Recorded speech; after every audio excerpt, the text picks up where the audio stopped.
3.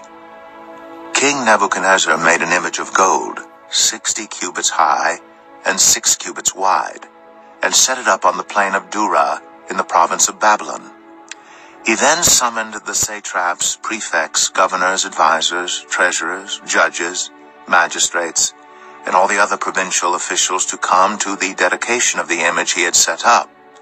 So the satraps, prefects, governors, advisors, treasurers, judges, magistrates, and all the other provincial officials assembled for the dedication of the image that King Nebuchadnezzar had set up, and they stood before it. Then the herald loudly proclaimed, "Nations and peoples of every language, this is what you are commanded to do. As soon as you hear the sound of the horn, flute, zither, lyre, harp, pipe, and all kinds of music, you must fall down and worship the image of gold that King Nebuchadnezzar has set up." So we've noted before that King Nebuchadnezzar was interested in the health and well-being of his captives. He wanted them to be healthy and happy under his leadership, that he wasn't highly oppressive like the Egyptians were eventually over the Jews in beating and enslaving them. However, this is an example of how he expected to change the minds of those that lived in his kingdom. He expected them to conform to his religious leadership. And I don't know if this statue that he had set up was a statue of himself, that they would worship him, or if it was I don't even know if it was a statue of a person, or the image of a god. As far as I know, it could have just been a straight steeple like the Washington Monument or something, because it says it was 60 cubits high and 6 cubits wide, so that's pretty narrow based on how tall it is. But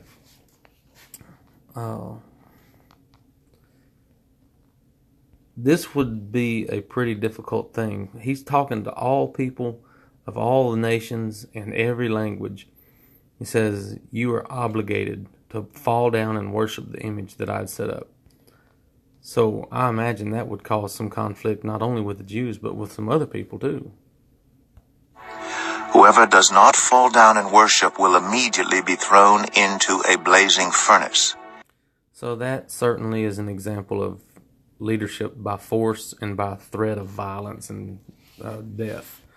So Nebuchadnezzar wasn't the most benevolent leader, but he did intend to change the minds and hearts of people that lived in his kingdom, but he didn't have them there for the sole purpose of being slaves. Therefore, as soon as they heard the sound of the horn, flute, zither, lyre, harp, and all kinds of music, all the nations and peoples of every language fell down and worshipped the image of gold that King Nebuchadnezzar had set up. So all these people who complied with Nebuchadnezzar's commands, they either gave up their own faith or they had no faith at all anyway.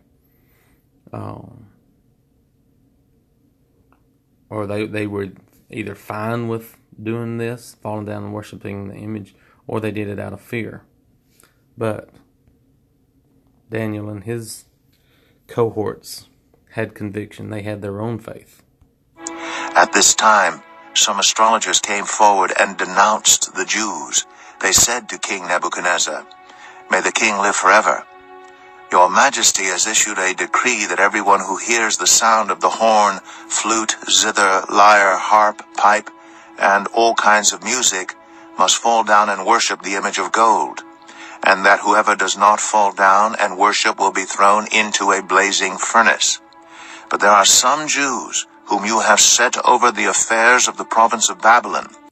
So this indicates that it wasn't all the Jews. Maybe some of the Jews actually fell down and worshiped the image, because he says, there are some of the Jews whom you have set over the affairs of the province of Babylon. That is certainly in reference to Daniel and his 3 cohorts. So maybe all the other Jews fell down and worshipped him. Maybe there were some that didn't, but the text indicates that many Jews did fall down and worship the image, while Daniel and his buddies, Hananiah, Mishael, and Azariah, didn't do it. Shadrach, Meshach, and Abednego, who pay no attention to you, your majesty. They neither serve your gods nor worship the image of gold you have set up. Furious with rage, Nebuchadnezzar summoned Shadrach, Meshach, and Abednego. So these men were brought before the king. And now, you know Daniel didn't do it either, but for some reason, I guess these astrologers and tattletales were only reporting on these 3 guys, Hananiah, Mishael, and Azariah.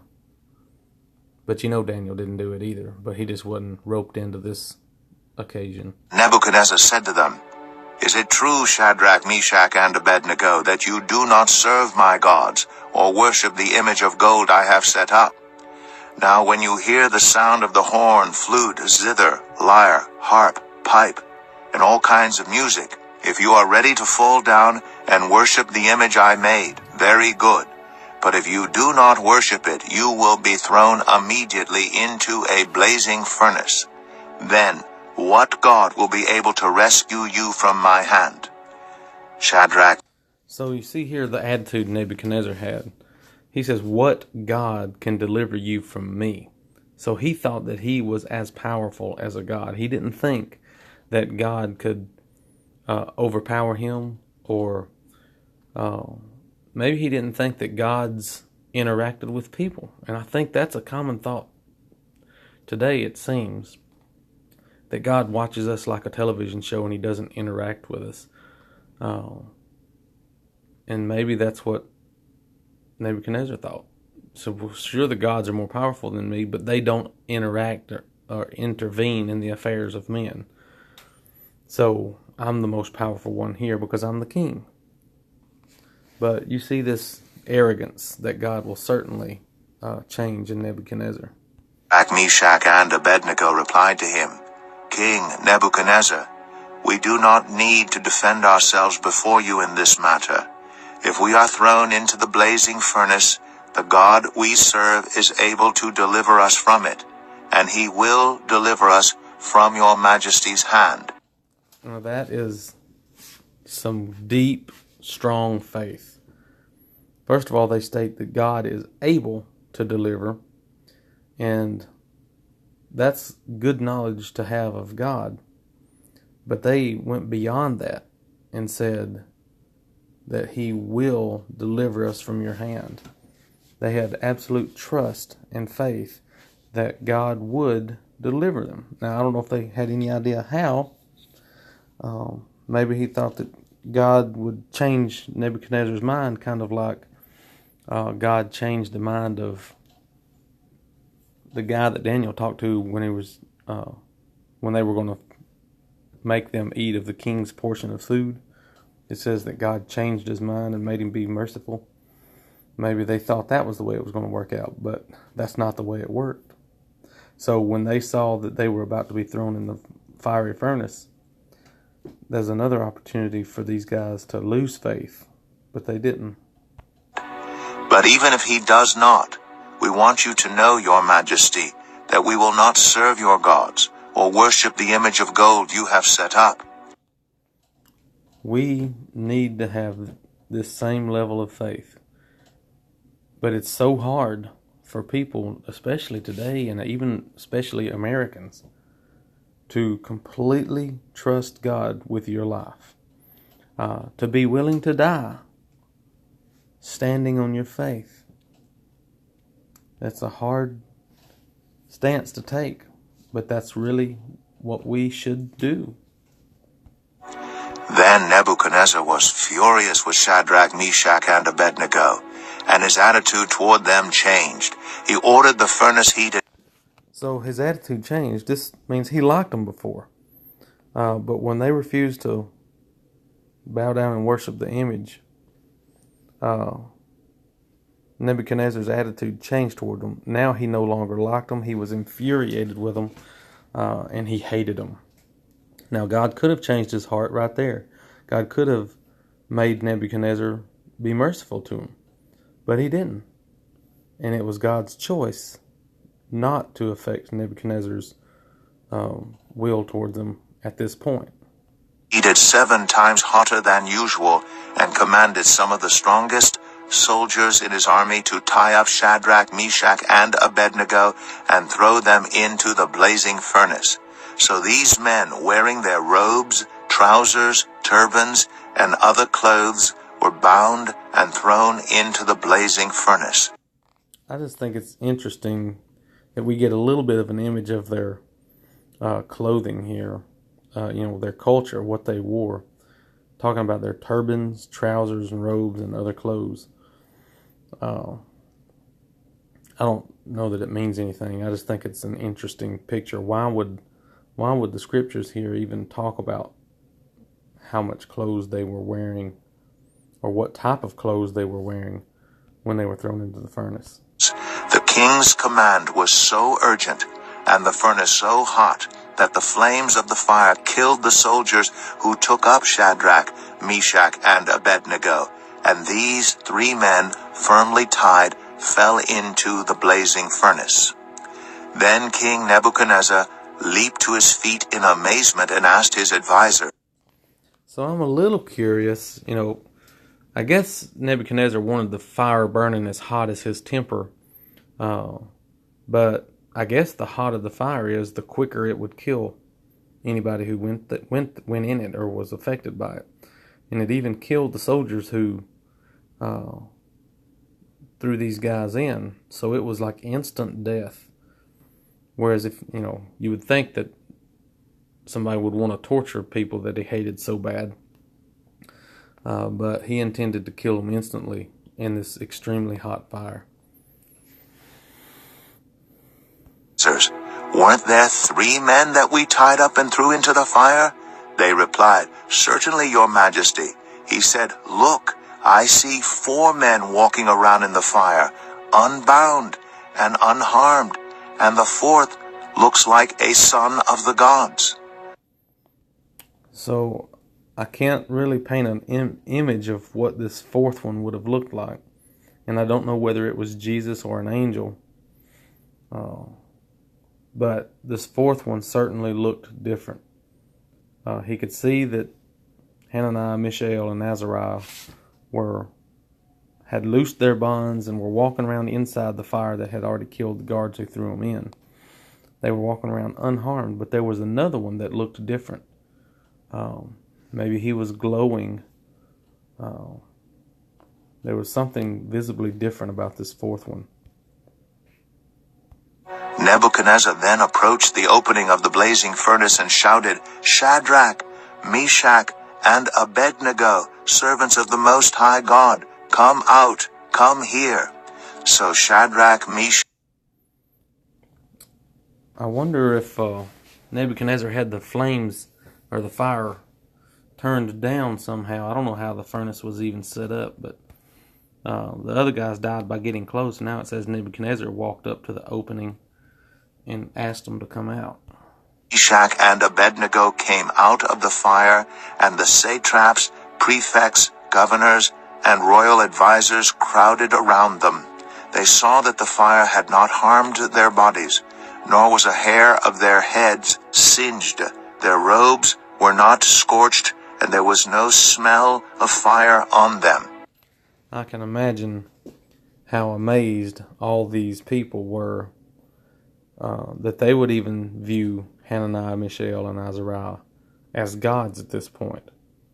Because when you throw people into an obviously blazing hot furnace and it doesn't affect them and they're able to walk out unharmed and unaffected by the fire, especially as they were to worship anything as a god, these guys would probably have the inclination to bow down and worship these guys as gods.